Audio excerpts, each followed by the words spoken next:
D'abord, sachez que le Conseil de sécurité de l'ONU se réunit aujourd'hui pour tenter de connaître la vérité sur cet avion russe donc, qui s'est crashé hier à Belgorod. Est-ce que c'était une attaque? Est-ce que c'était une erreur? Qui était à bord?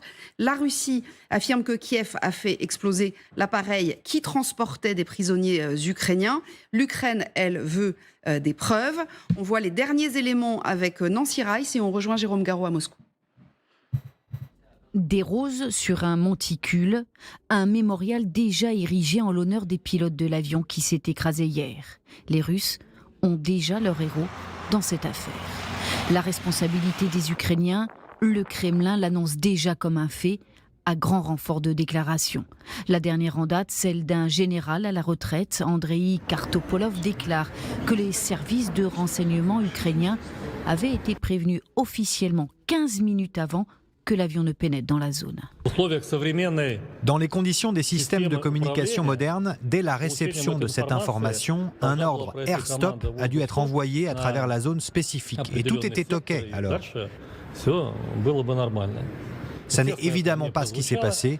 Au lieu de cela, l'ordre a été donné d'ouvrir le feu et l'avion avec notre équipage et leurs soldats qui ne rentreront jamais chez eux a été abattu. Traduction, si cet avion que l'on voit ici s'est écrasé près de Belgorod, après avoir été visé par des missiles, c'est la faute des Ukrainiens. À son bord, des prisonniers de guerre, 65 selon les Russes, en voici la liste diffusée par la télévision d'État. Des prisonniers qui devaient être échangés.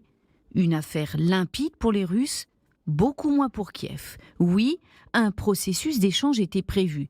Mais l'Ukraine n'en connaissait pas les modalités. Ce matin encore, la version russe est mise en doute. Si les Russes avaient des photos ou des vidéos montrant l'emplacement de nos prisonniers de guerre, ils l'auraient déjà fait. Nous ne voyons aucune indication qu'il y avait un si grand nombre de personnes dans l'avion. Des informations russes 100% mensongères ironisent cet ancien prisonnier sur les réseaux sociaux. Selon lui, 3 gardes seulement accompagnant 65 prisonniers, c'est impossible. Le président ukrainien Volodymyr Zelensky a demandé l'ouverture d'une enquête internationale. Idem, côté russe, le ministre des Affaires étrangères Sergei Lavrov, en visite à New York hier, a lui aussi demandé à ce que le Conseil de sécurité s'en empare. Voilà où on en est à l'heure actuelle. Bonjour Jérôme Garot, vous êtes à Moscou. Donc des preuves, le Kremlin n'en a pas produites pour le moment, à part donc cette fameuse liste dont nous parlait Nancy Rice à l'instant. Oui, alors concernant la présence de prisonniers à bord de cet avion, aucune preuve n'a été vraiment avancée en dehors de la présentation de cette liste par une rédactrice en chef du média d'État RT.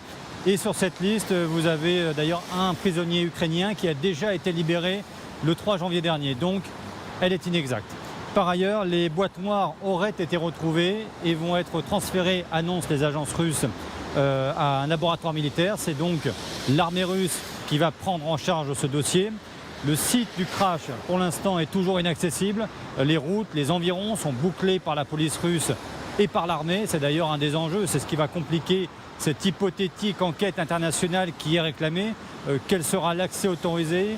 Combien de jours vont s'écouler avant que des équipes, des experts internationaux puissent arriver sur ce site?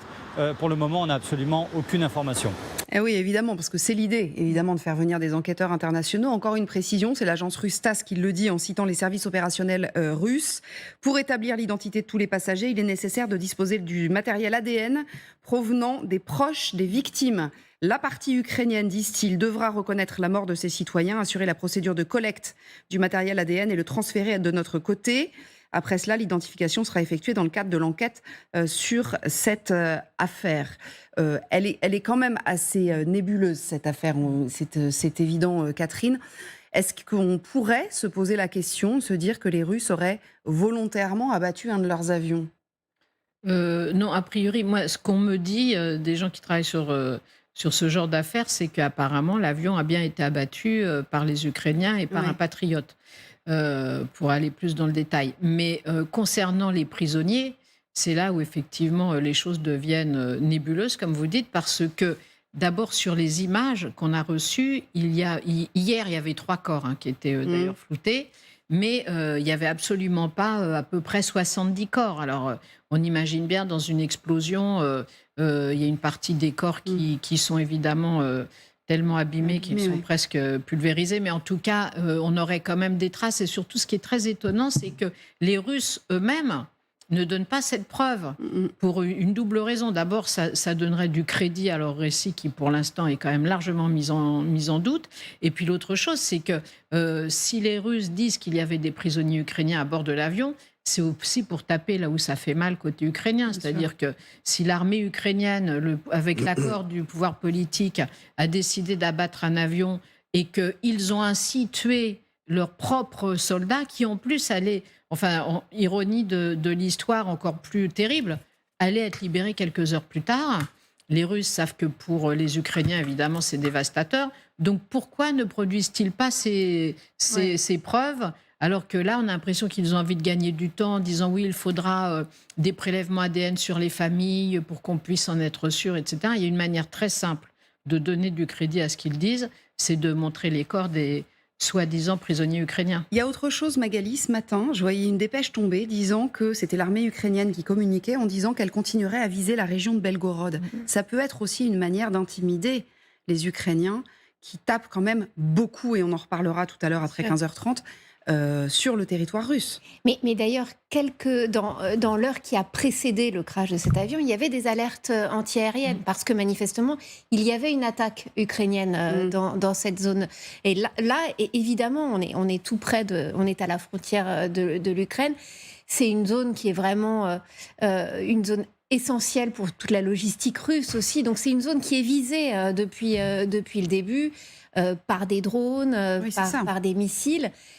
C'est pour ça que l'hypothèse, en effet, d'une frappe ukrainienne sur un avion russe est complètement probable.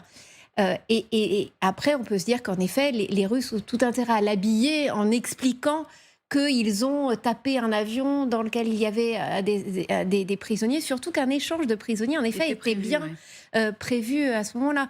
Mais je rejoins complètement Catherine, à ce moment-là, il faut les preuves. Et là, on a vraiment on a l'impression d'une reprise en main de tout le discours, de tout le narratif de cette affaire par les Russes.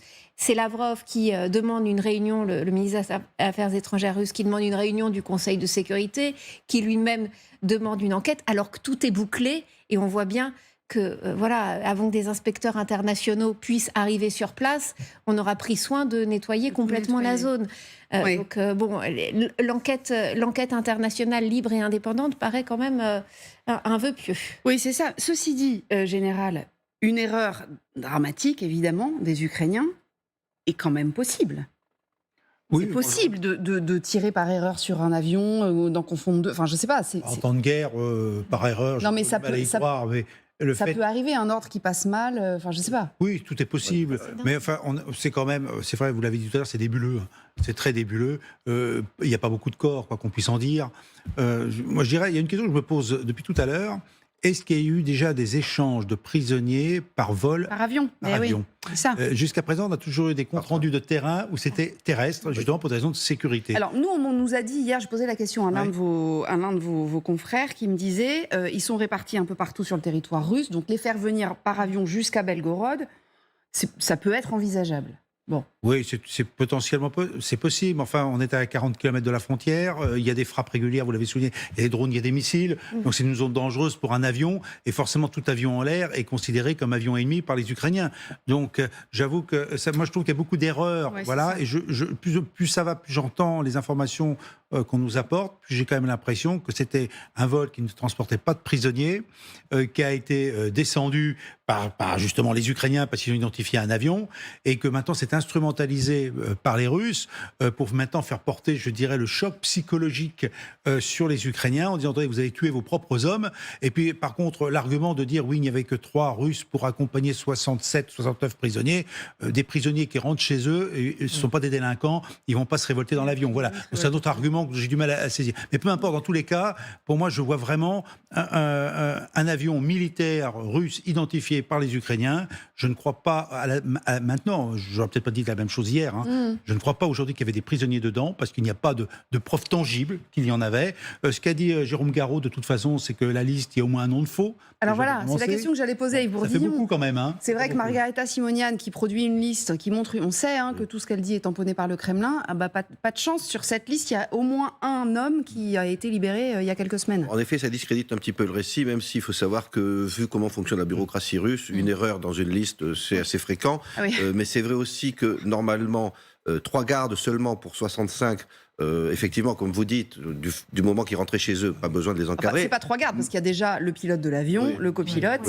9 Russes en tout. Oui, c'est ça. Le mode de fonctionnement de l'armée russe, normalement, c'est un peu plus quand même. Donc, c'est vrai que ça laisse un récit qui rend perplexe, notamment, comme vous le disiez, on ne voit pas les corps. Donc, normalement, 65 prisonniers morts lors de cet accident, on aurait dû en voir quelques-uns que les Russes auraient fournis. Ouais. On peut douter. Cela dit, c'est vrai que le plus plausible, s'il fallait absolument miser sur un scénario, c'est qu'effectivement, il y avait un échange de prisonniers. Il y a déjà eu 500 prisonniers échangés de part et d'autre le mois dernier. Donc ça se fait sur une base régulière, plutôt par train, effectivement. Et que là, il y a eu un échange qui a mal tourné, parce que le général disait, on a prévenu un quart d'heure avant. Or, un quart d'heure, c'est très court. Il suffit que la chaîne de commandement ukrainienne ait été un petit peu mal organisée ce jour-là. Les Ukrainiens ont dit on n'avait pas reçu l'avertissement qu'il fallait sécuriser la zone. Donc le plus probable est un quiproquo où les Russes ont prévenu trop tard et les Ukrainiens n'ont pas réagi assez vite parce qu'en zone de guerre, on n'est pas toujours efficace à 100%. Et juste une question, parce qu'on ne s'est pas posé la question générale. L'avion qui est abattu, si c'est effectivement un avion qui transportait alors au moins des Russes et peut-être même de quoi les bombarder en Ukraine, etc., c'était quoi comme type d'avion? Est-ce que c'est une grosse perte, je veux dire, d'un point de vue du matériel? Non, donc, ma question, un Ilyushin 67, c'est un avion assez courant. C'est un transport. C'est un avion de transport, c'est pas un avion... Et mélanger, je dirais, des missiles et des prisonniers... Bon, peut-être, mais bon, je ne connais pas la contenance exacte de l'appareil, mais quand même, il doit être un peu à l'étroit si c'était le cas. Et puis, je ne vois pas, s'il y a effectivement des prisonniers vers l'Ukraine, je ne vois pas pourquoi on mettrait des missiles dedans. Donc, on a beaucoup d'interrogations, on a plein d'hypothèses, et beaucoup d'incohérences, surtout sur le récit en général. Mais y compris côté ukrainien, parce que les Ukrainiens ont commencé en effet à expliquer hier, juste après le crash, que l'avion transportait des missiles russes. Oui, parce qu'il y avait une femme qui disait « j'ai entendu 2 explosions ». Voilà. Et puis, en fait, ils ont rétropédalé derrière. Aujourd'hui, ils disent non, en fait, ces informations n'étaient pas confirmées. Donc, on sent qu'il y a quand même aussi un grand flou et une certaine forme de prudence du côté de Zelensky dans sa vidéo d'hier soir, sa vidéo quotidienne. Finalement, il dément pas il n'affirme pas, il ne confirme rien. Enfin, il y a quand même un flou. Il demande une enquête.